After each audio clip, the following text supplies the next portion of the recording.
scare him away.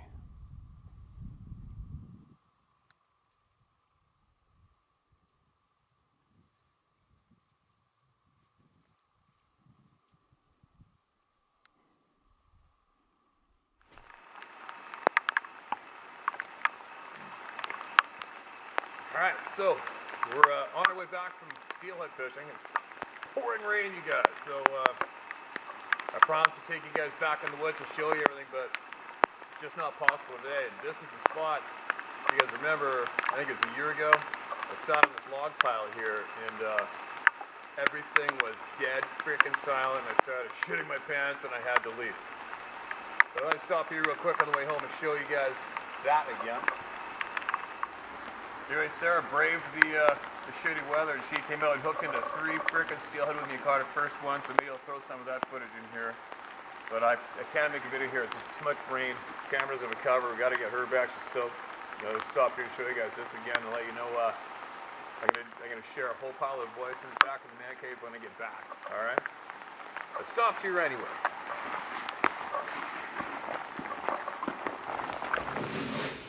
Made it back. I think I'm running on about 3 hours sleep. Whatever. Man, I had a stomach bug the other day. It took me down a couple days. Not good. It's almost like something fell out of the bottom of that car. Lost 3 days of my life to taking that damn fuel tank out from underneath the Tahoe. Oh my god.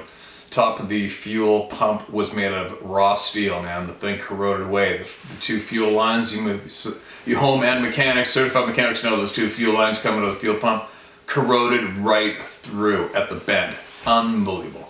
Anyway, that's my bitch, my complaint. Got it fixed, and Sarah's a trooper. She got up this morning at 5 o'clock to go catch her first steelhead ever. I think it's the 3rd time ever she made it out. And it was sunny all day yesterday. I'm thinking, okay, well today's probably the day, because I don't go on weekends, because I don't want to bump into anybody and have them see where I'm filming and catching the steelhead, right? And it starts pissing rain, of course, right? Right when you decide to take the wife, and women don't like the cold, right? It's pouring rain, so I have to get her to wade through the river and fish in the pouring rain, and she caught her first steelhead anyway. I'll share a quick clip here. It's pretty exciting. And what else? She hooked into 2 more monsters, and they ripped off. And then ran the camera, and there was about a dozen steelhead down there. The best video footage I ever got underwater yet. And one had somebody's steelhead rig, the bead and the hook hanging out of his mouth. So I'm gonna go back there tomorrow morning and try to catch him and see if I can get that hook out of his mouth. Again. Twist, yeah, yes, yes.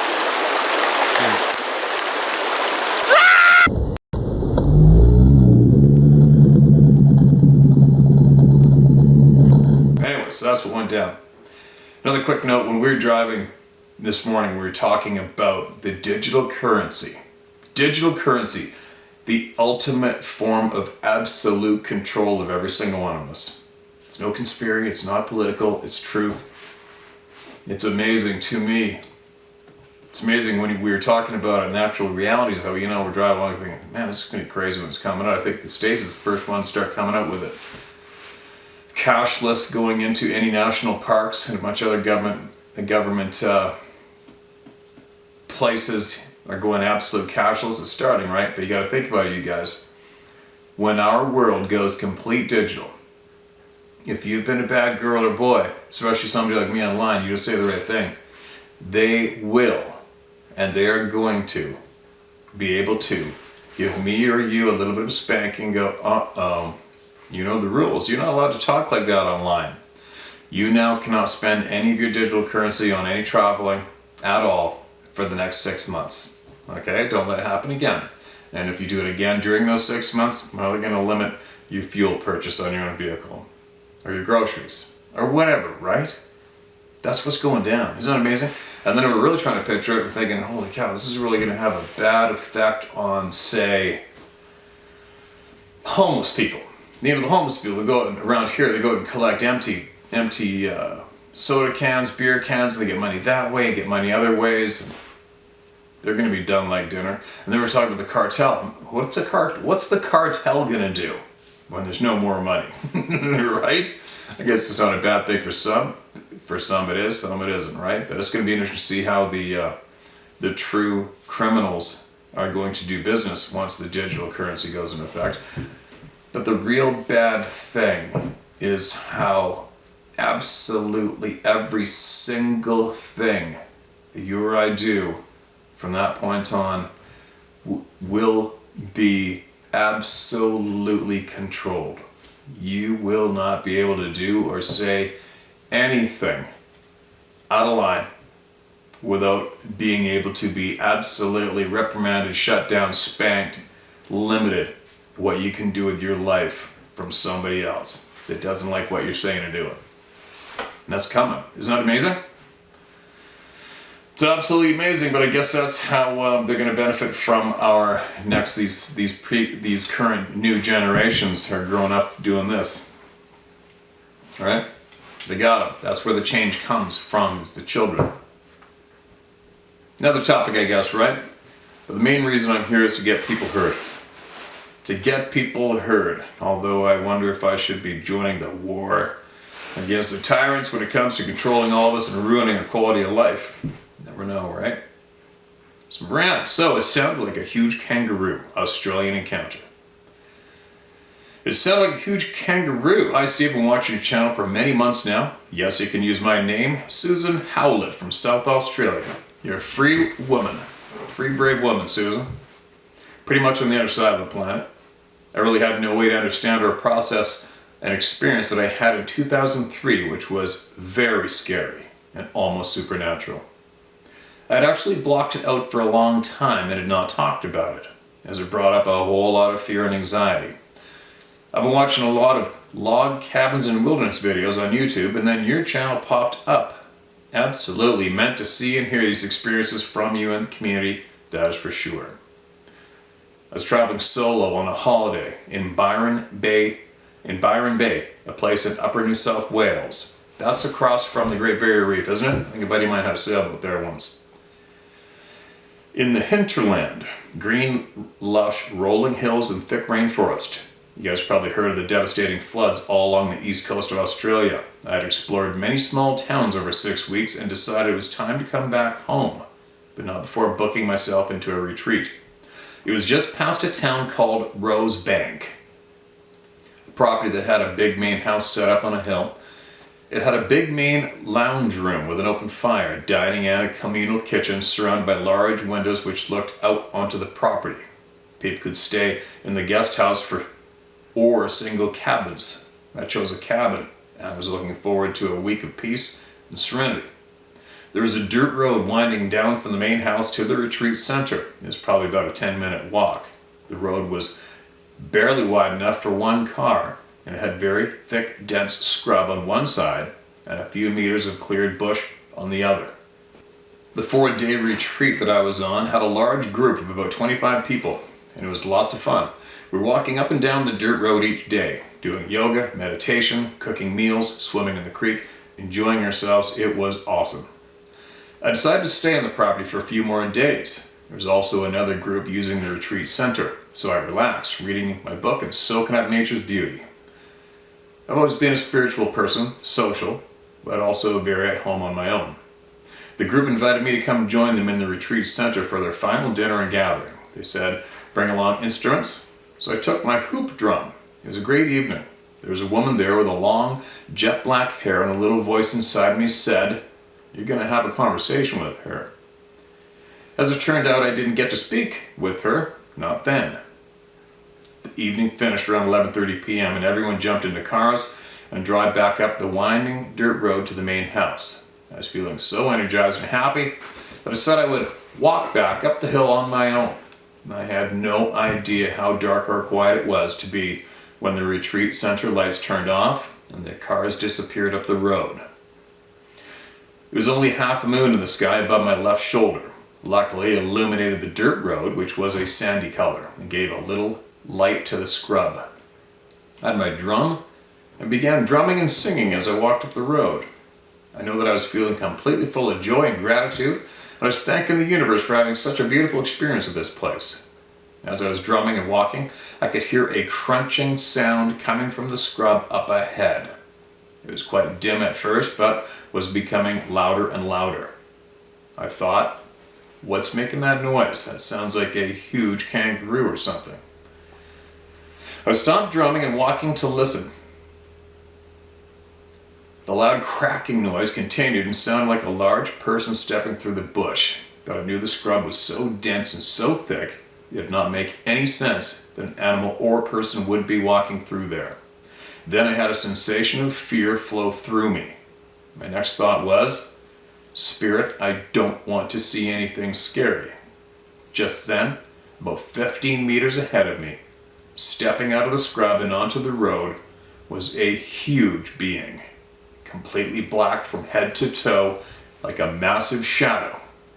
I'm 6 foot tall, and he must have been about 8 feet high and at least 3 feet wide at the shoulders. His arms were hanging down at his sides. The half moon above me was shining directly onto this being, and yet I could not make out any distinguishable human features.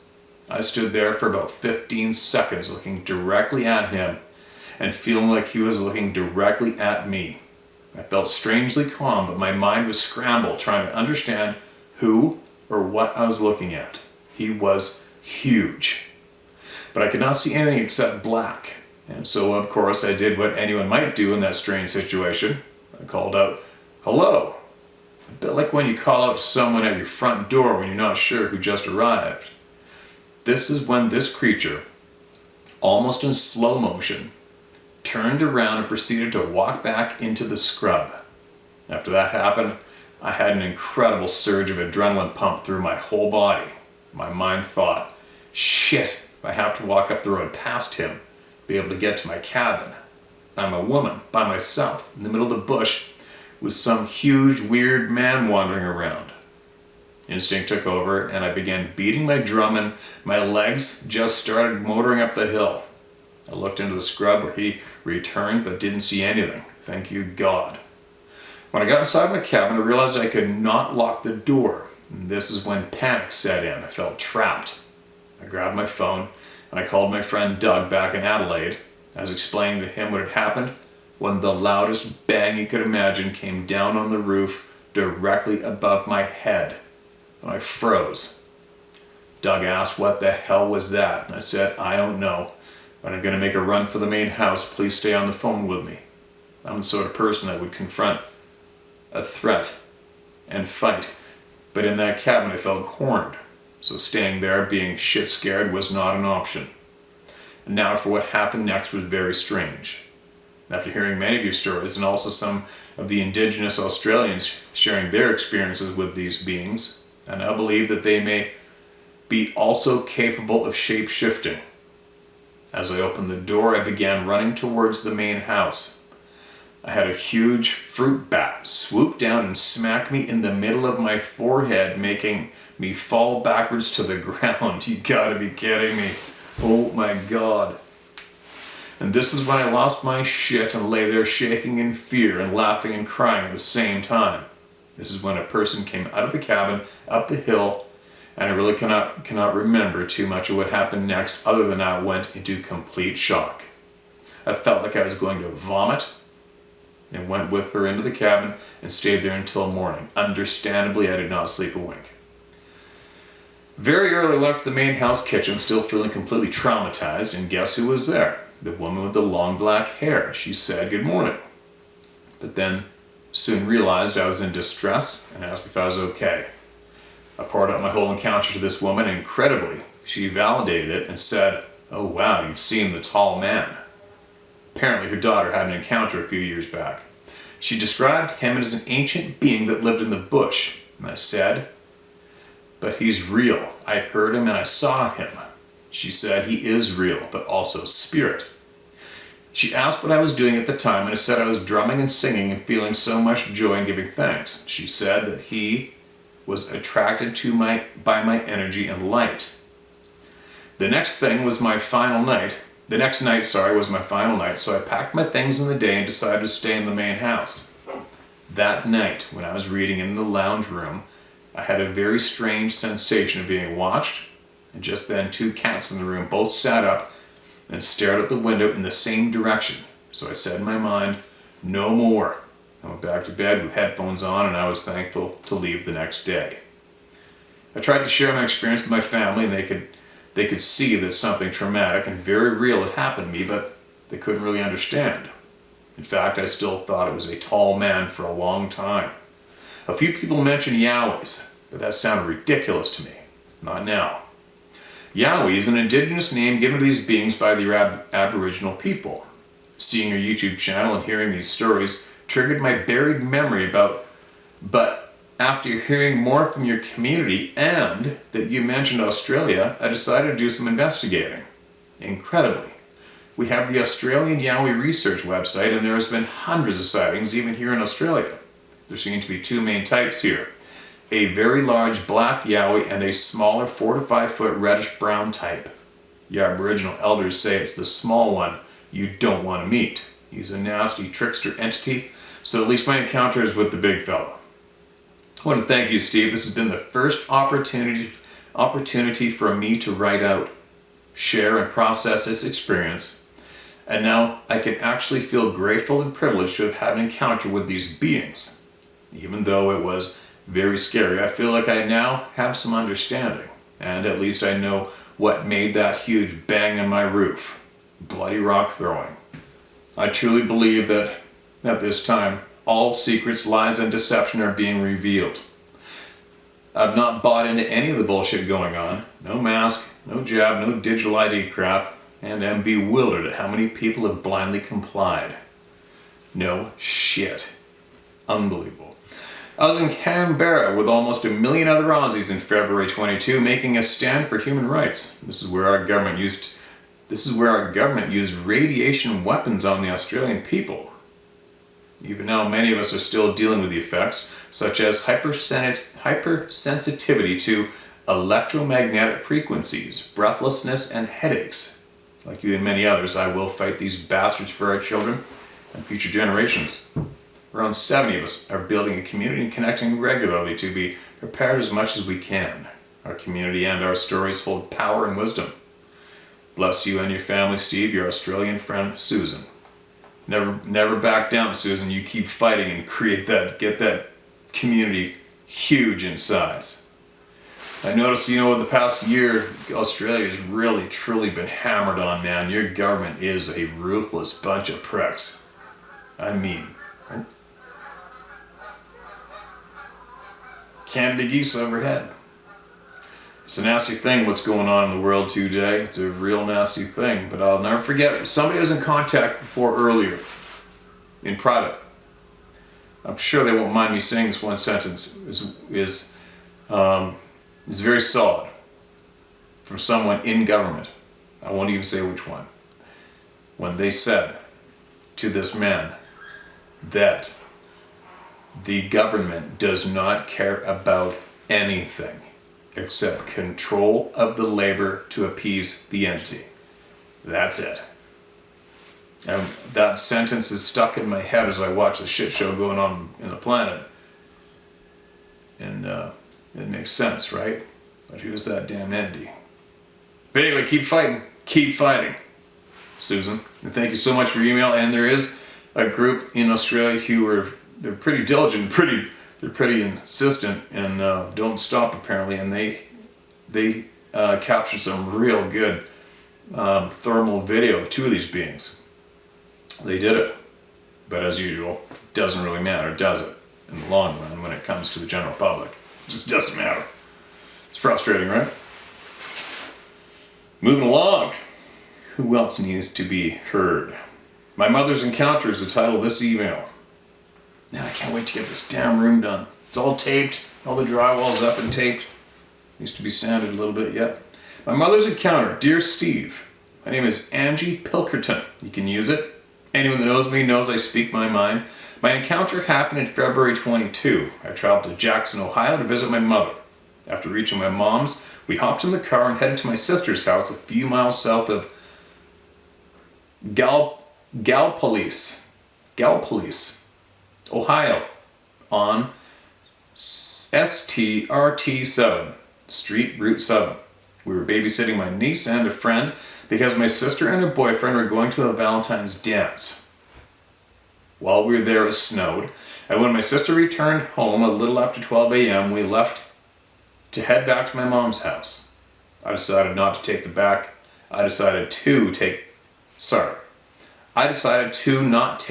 road shortcut we usually took because it was very hilly and curvy, and with the snow I thought it would be safer to take the highway back. We were on 35 somewhere between Rio Grande and Jackson when my mom sat up with a startled expression and asked, "Did you see that?" To which I replied, "See what?" Mom said, "That big monkey." I said, "What?" Now, Steve, 35 is very rural. No lights except your headlights and the headlights coming at you from across the median, which are usually blinding you because the idiot on the other side of the median is driving with their brights on. So, needless to say, my full concentration was on the road. But I also know that from my mom's expression, she was serious. So I said, "Mom, what did you see?" To which she replied, "A monkey, a big monkey." I said, "How big was this monkey? Like a chimp or like a gorilla?" She said, "Big." I said, "Where was it?" Mom said, "On the side of the road where the guardrail should be." It turned around and sat down kind of on its haunches as we drove by. Well, I sat there a minute and looked at my mom as we drove, and she looked scared. Finally, I said to her, "Mom, you know what you saw? There aren't any zoos around here, and it's 5 degrees outside. That was no monkey, Mom. You saw a Sasquatch." To which she said, "I know." Well, we went back to my mom's house and talked a little about it, and I left and went back home to Cincinnati the next day as planned. A few weeks later, I came to visit my mom, and one of her friends was there. I mentioned the encounter we had to the friend, who looked amused. My mom said that she didn't mention it to anyone because she didn't think they would believe her. I was so shocked and saddened by this because my mom has always spoken her mind, yet she couldn't bring herself to talk about it with others. I told my mom she had just joined the Club of No Return and told her she should watch you on YouTube. Well, that's my mom's encounter. We both have had a lot of paranormal encounters, but this email is long and perhaps I'll write it again. Thank you, Steve, for all you do. Appreciate you. Appreciate you. This channel's nothing without people like you and your mom. Make sure you, if you want, you're still following the channel, to share this video with your mom, alright? And let her see that she's not alone. She's found her people. She's found the rest of the good, honest people in the world, and a lot of them are right here. And they've seen the same thing. Freaking crazy, man. Okay, this isn't an email. Who's next? Yeah, it's pouring rain out there, unfortunately. We want to go fishing again tomorrow. I ran the video camera under the water, and there's about 12 steelhead laying there. Sarah goes, "I'm going tomorrow."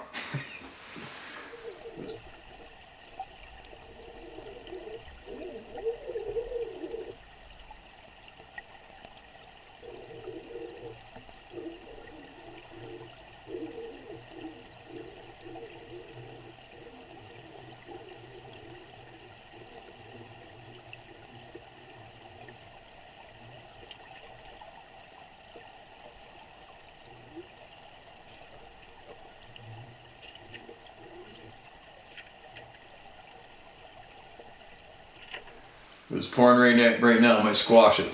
But anyway, let's get somebody else heard while I'm here. Alright, here we go. Mark, this is red.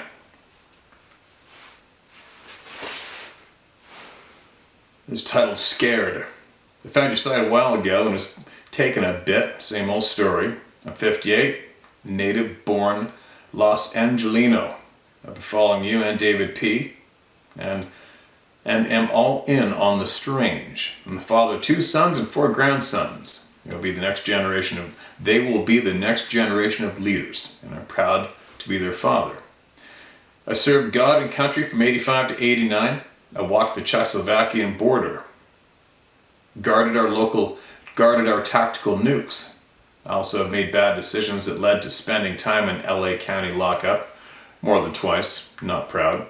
But take the bad with the good and deal.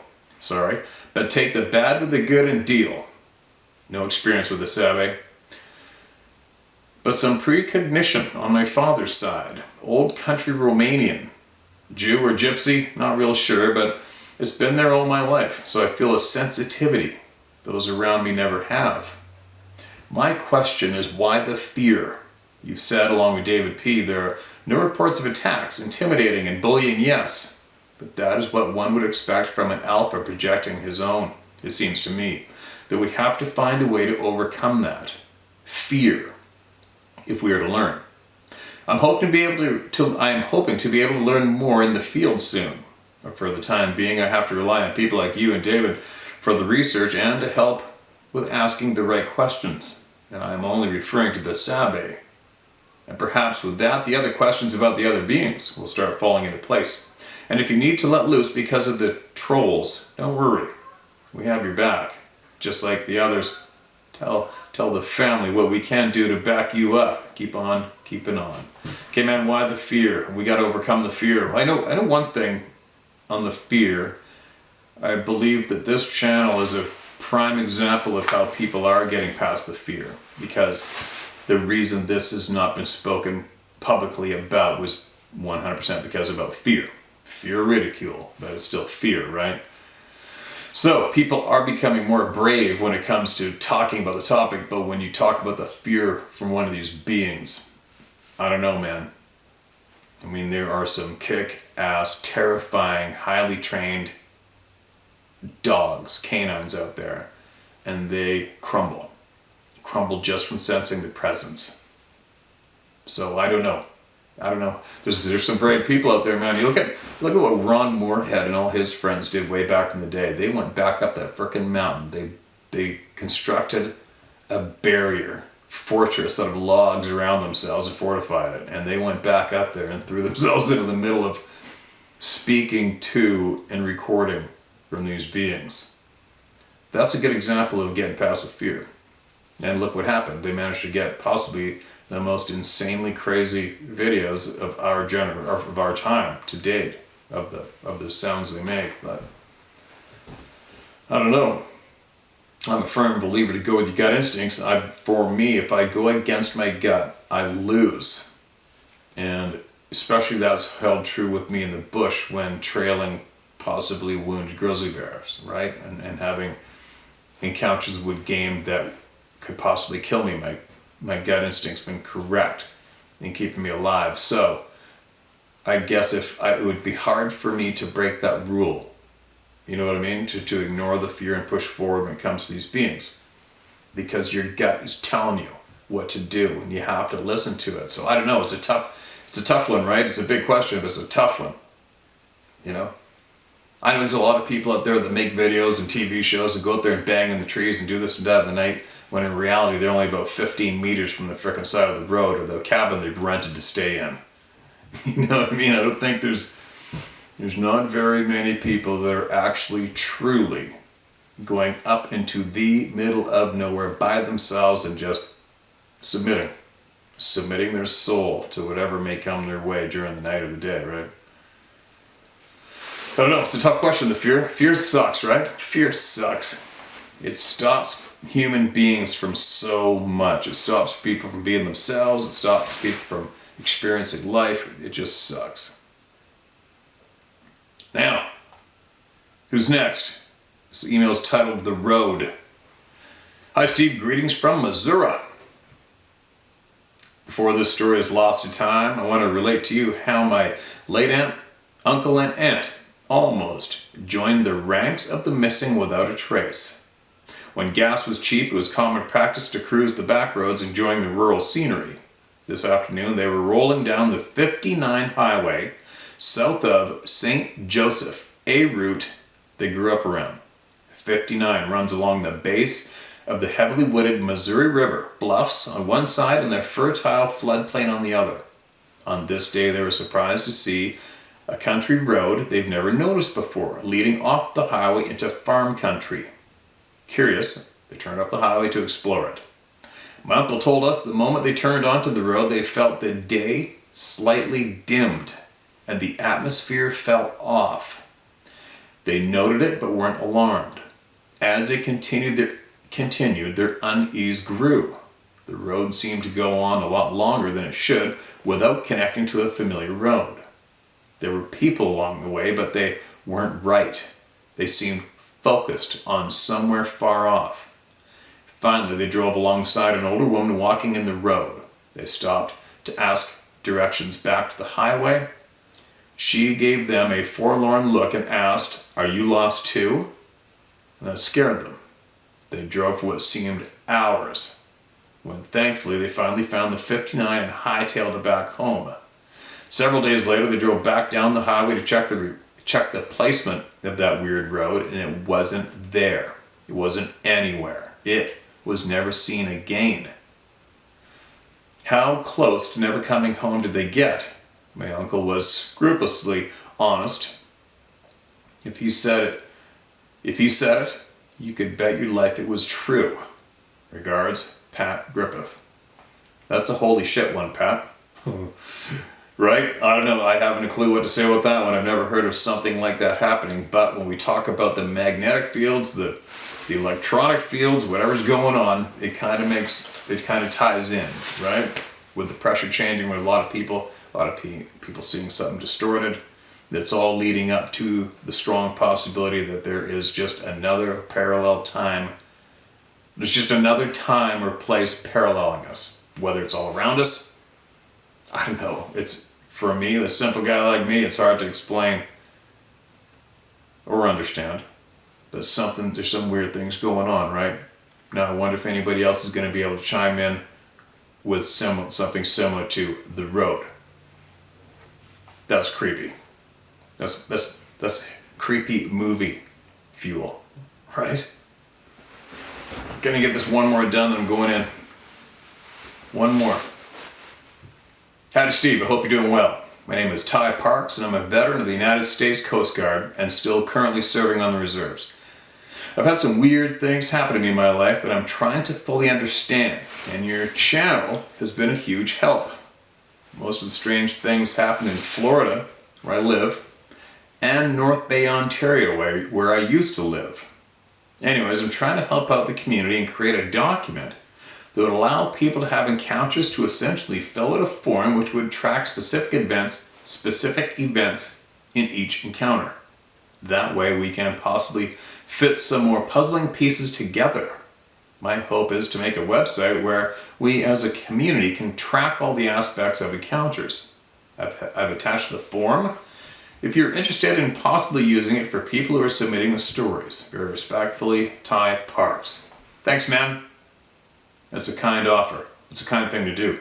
And I think you would possibly be one of the first people to do it honestly, as long as you didn't copy what those pricks have done in the past, only published what they felt the public should hear or see or talk about.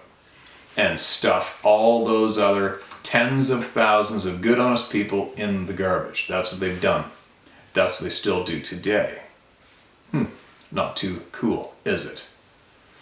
Yeah, we need somebody like you, man, to lay down all the honest shit in a place for people to see. I think it's a great idea. Hopefully we can help. Now, that wasn't experience, was it? Do we have another one in here? Okay. Here's one. One more. I don't know what this is about. Love your program. Very informative. I'll try to be short-winded. My family is originally from upstate New York, Utica, and Schenectady areas. Schenectady areas. My father was an aerospace thermal engineer for General Electric and worked on practically everything we supposedly sent into space. To be honest, this is just a replacement of the nuclear arms race to bankrupt the USSR. A true patriot and the best dad one can ask for. Between our house and the West Conshohocken, right up the Schuylkill from, okay, these words are brutal, and from Passyunk and Manayunk, lots of Indian names, were two hills, Rebel to the right and Union to the left. I was 17ish, it was around 1982, when from the top of my driveway I was watching a dark figure traverse a section of Union Hill covered in downed timbers. My first thought was the figure looked awfully big. as far away as he was, and it was crossing the terrain too fast to be a man. I shrugged my shoulders and went inside to find my mother at the kitchen sink. As you all are brutally aware, when sharing Bigfoot sightings with others, there are very negative responses. It was the complete lack of any response from my mother, along with a deer-in-the-headlights look, that simply confirmed that she knew and was worried that I now knew something she was hoping I didn't find out about. Today I'm living in the Pocono Mountains. Been there. Pocono Manor. I've stayed in the Pocono Manor. Today I'm living in the Pocono Mountains and hear the wood knocking quite often from all sides, and have been able to call them in very close. At one point, at least 3 were 20 yards off my front deck, but I could not coax any of them into the light. The other day I was starting to remember what must be repressed memories of my dad going buck hunting in northern Pennsylvania at the base of the Catskills on the first day, Friday after Thanksgiving. I remember when my oldest brother was old enough to go and was looking forward to my first trip. Not sure how old I was, but definitely still in grade school when I finally got to go. I remember that my mom came that trip. We drove up near Binghamton, parked along the highway, and walked into the game lands from there. I remember that there was a cabin and other people met us there, though not sure if it was friends or relatives, if my parents that met us. I don't remember much else, which concerned me, so I called my brother to see if he remembered that trip.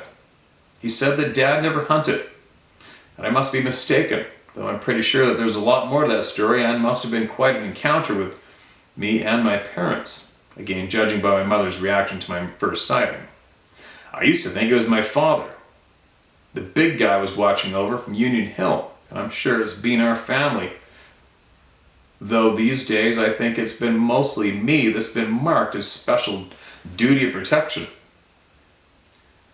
Their day 6 created mankind in the same degenerative conditions that the human race is, mostly good with some bad apples in the mix. I would even go so far as to hypothesize that they're all descendants of the original Watchers as described in the Bible. As a side note for all of y'all to take a look at in Google Maps in topography overlay. My father fought tooth and nail against development of Union Hill, and I remember him saying that it would cause a mudslide and wipe out Balagomingo Road. That happened was 7 years ago, and the current topographical map shows geometric, i.e. man-made shapes. Whether a temple or something else, I don't know. But my wife and I thought it looked like the front of a massive vehicle, being able to see the windshield and hood areas as well as the front side window. Check it out yourselves. I know that I have officially crossed into the craziest of y'all, so hopefully I've been able to make y'all feel less crazy with what's out there that we know so little about. Sincerely, without wax. Okay, now. Upstate New York. Utica. There you go. I am done. I think I'm on 3 hours sleep, you guys, and I'm starting to talk. I'm starting to read myself to sleep, I think. It's funny how that does it, isn't it? How we read to fall asleep at night sometimes. But anyways, there's a bit of a different email.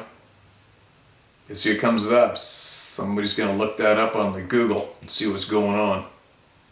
But anyway, I got lots to do. I can't wait to get this room done, but I also can't wait to be able to videotape and show you guys stuff. Anyway, I'll be back shortly. Make sure you send in your experiences if it's going to help you or somebody else. Share my story at howtohunt.com. Another quick note I almost forgot. Sarah restocked the shelves with a bunch of items that keep selling out and frustrating people not getting there fast enough. And I get it. But what she's doing, she's throwing down her own money. She doesn't know when people are going to stop ordering the hats. And I guess she's scared. She kind of doesn't want to be stuck there, right? So she just goes and gets a chunk of items, throws them down in the store. I tell you guys it's there, and then you guys go gobble it up. So there you go. I think it's the black hats, the blue hats, the gray t-shirts, the whatever else she's got that you guys keep scooping up she's replenished. So game on. First come, first serve. You better get there quick because they'll be gone again. And then, but she will keep restocking. All right, you guys? So there you go. I shared it. That's at the howtohuntstore.com. Anyway, and then what else? The Teespring stuff. That's the stuff that's on the YouTube page here at the bottom. I guess people are still getting it, and some people are still waiting. It's taking a long time. It's completely out of my hands, and I don't know what. There's nothing I can do. I finally got my stuff, and I've already ruined my t-shirt. I got a white one. It's toast, but I still got my sweatshirt. The people are still getting the Club and No Return stuff from there, and the decals, stickers. They haven't been made yet. I contacted people who originally did my How to Hunt and my Blacktail Hunter stuff, and they haven't got back to me, so they're off the team. So now we're gonna have to start again and go find somebody else to get those made, and then we'll make them available to you. But on the side note, I am curious if any of you could write in and share with me how much, or if your Club of No Return items has created conversation with a stranger, coworker, anybody. I'm really curious to know how that's going. That was the intention, right? I'm curious to know if how many of you wearing your Club of No Return items have had somebody say, hey, what is that? And then honestly brought up the topic and then heard something. Curious to know that. Anyway, I'm getting out of here. I'm babbling. I'll be back later, sooner.